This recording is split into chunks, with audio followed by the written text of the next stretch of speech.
नमस्कार, SPT news में आपका स्वागत है। पेश है 23 जनवरी गुरुवार दोपहर 3:15 बजे राजस्थान की 15 बड़ी खबरें। सबसे पहले एक नजर डालते हैं आज की हेडलाइंस पर। अलवर रोड भिवाड़ी में गुरुग्राम के बड़े बिल्डरों के ठिकानों पर इनकम टैक्स के छापे। राजस्थान में होने वाली प्रतियोगी परीक्षाएं अब होगी हाईटेक। राजस्थान में लिंक परियोजना का नाम बदला। निकायों की सीमा बढ़ाने के लिए 27 फरवरी तक मांगे प्रस्ताव। केंद्रीय पर्यटन एवं संस्कृति मंत्री आज आएंगे। और अब खबरें विस्तार से सुनिए। इनकम टैक्स के अधिकारियों ने गुरुग्राम के बड़े बिल्डर त्रेहान होम डेवलपर्स के अलवर, भिवाड़ी, फरीदाबाद सहित कई जगहों पर आज छापे मारे। अलवर में त्रेहान होम डेवलपर्स के साथ काम करने वाले 2-3 अन्य लोगों के घरों पर टीम पहुंची है। उन्होंने कागज जब्त किए हैं। अब उनके जरिए जांच होगी। इस आधार पर इनकम का पता लगने का प्रयास किया जाएगा। राजस्थान में प्रतियोगी परीक्षाओं के पेपर लीक व नकल की घटनाओं को रोकने के लिए राज्य सरकार कड़े कदम उठा रही है। अब प्रदेश में होने वाली सभी प्रतियोगी परीक्षाओं को हाईटेक तरीके से आयोजित कराने की तैयारी शुरू की है। इसके तहत परीक्षा केंद्रों पर फ्रिस्किंग, फिंगरप्रिंट या फेस रिकॉग्निशन के बाद ही प्रवेश दिया जाएगा। इसके साथ परीक्षा से 3-4 दिन पहले ही केंद्र की निगरानी शुरू हो जाएगी। राजस्थान में पार्वती कालीसिंह चंबल लिंक परियोजना ब्राह्म जल सेतु लिंक परियोजना के नाम से जानी जाएगी। अयोध्या में रामलला की प्राण प्रतिष्ठा की पहली वर्षगांठ के अवसर पर मुख्यमंत्री भजन लाल शर्मा ने यह ऐलान किया है। सीएम भजन लाल ने मुख्यमंत्री निवास पर राम जल सेतु लिंक परियोजना के नामकरण के बाद इसके पोस्टर का विमोचन किया।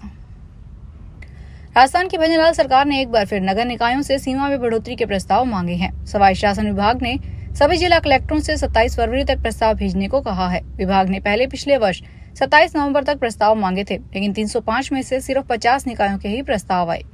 इनमें जयपुर, जोधपुर व कोटा नगर निगमों ने प्रस्ताव नहीं भेजे हैं। जयपुर, जोधपुर व कोटा में एक निगम के गठन की तैयारी को लेकर फिर से प्रस्ताव मांगे गए हैं। केंद्रीय पर्यटन एवं संस्कृति मंत्री गजेंद्र सिंह शेखावत आज आएंगे जोधपुर। उनका दोपहर में हवाई मार्ग से जोधपुर में आने का कार्यक्रम है। जोधपुर में आज कई कार्यक्रमों में शिरकत करेंगे। हस्तशिल्प एक्सपो का उद्घाटन करेंगे। शाम को विधायक बाबू सिंह के पुत्र की शादी समारोह में शामिल होंगे। लिव इन में रहने वाले शादीशुदा महिला को उसके पति ने गुजारा भत्ता नहीं मिलेगा। राजस्थान में जोधपुर फैमिली कोर्ट ने एक मामले में सुनवाई करते हुए ये फैसला सुनाया है। कोर्ट ने कहा कि दूसरे व्यक्ति की ओर से महिला का खर्चा उठाए जाने के साक्ष्य मौजूद हैं। ऐसे में महिला को पहले पति से भरण पोषण पाने का अधिकार नहीं है। ऐसे में पारिवारिक कोर्ट संख्या 3 के पीठासीन अधिकारी तलपत सिंह राजपुरोहित ने महिला की ओर से पति से भरण पोषण दिलाए जाने की मांग को खारिज कर दिया है। जोधपुर के सूतला निवासी एक महिला ने पारिवारिक कोर्ट में घरेलू हिंसा का प्रतिवाद पेश किया था। महिला ने कहा था कि वह लंबे समय से पति से अलग रह रही है। नागौर के कुचेरा निवासी उसके पति का होलसेल का अच्छा खासा व्यापार है और महीने में करीब 1,25,000 रुपए कमा लेता है। उसे 30,000 रुपए मासिक भरण पोषण दिलाया जाए। राजस्थान सरकार प्रगतिशील किसानों को विदेश भेजने जा रही है। विदेश में किसान उन्नत तकनीक से खेती के गुण सीखेंगे।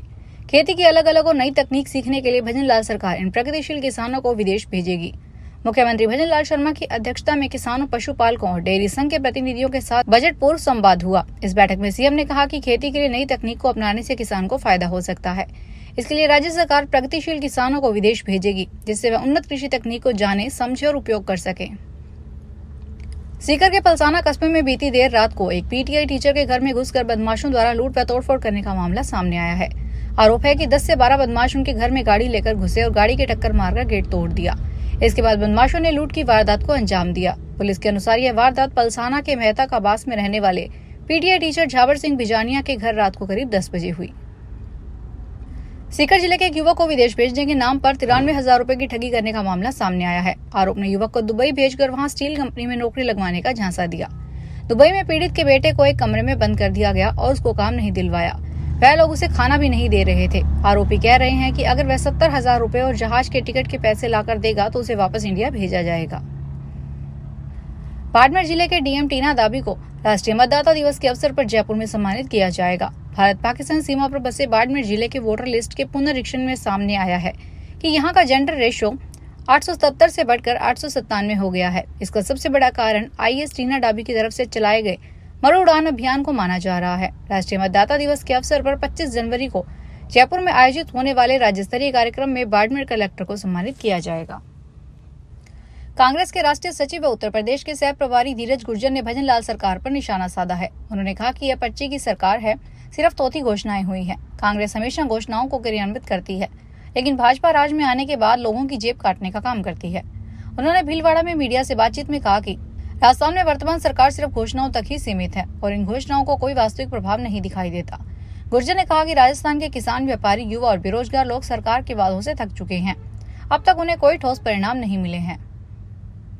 कोटा के जवाहर नगर थाना इलाके से 2 साल पहले लापता हुई लड़की को कोटा सिटी पुलिस ने बरामद करने में सफलता प्राप्त की है। पुलिस को यह लड़की नेपाल में मिली है। इसके लिए पुलिस ने काफी प्रयास किए और कई दिन तक भारत नेपाल बॉर्डर पर पुलिस खोजबीन में लगी रही थी।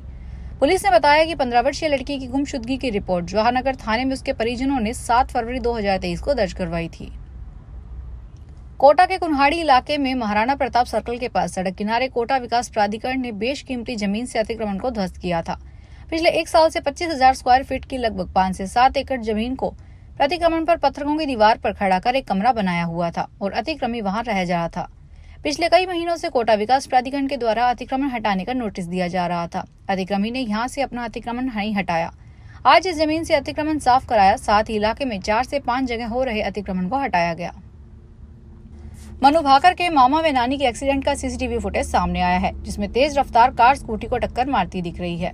हरियाणा के Olympic medalist shooter Manu Bhaker को उनकी नानी व मामा की मौत की जानकारी तुरंत नहीं दी गई। जिस समय सड़क हादसे में उनकी जान गई, उस समय मनु शूटिंग रेंज में प्रैक्टिस कर रही थी। उनकी मां ने फोन पर मनु को केवल इतना कहा था कि जल्दी घर आ जा, नानी के घर चलना है। इसके बाद जब मनु अपने परिवार के साथ रास्ते में थी, उस समय ही उन्हें पता लगा कि दुर्घटना हो गई है।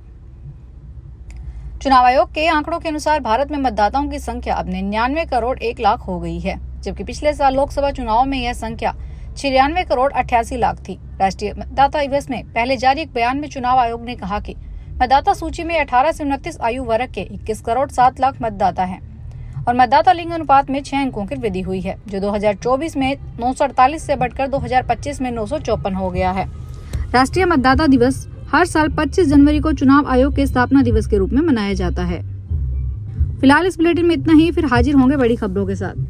अगर आप भी अपने आसपास की छोटी बड़ी और महत्वपूर्ण खबरों से अपडेट रहना चाहते हैं तो सब्सक्राइब कीजिए हमारे चैनल एसपीटी न्यूज को और प्रेस कीजिए बेल आइकन पर।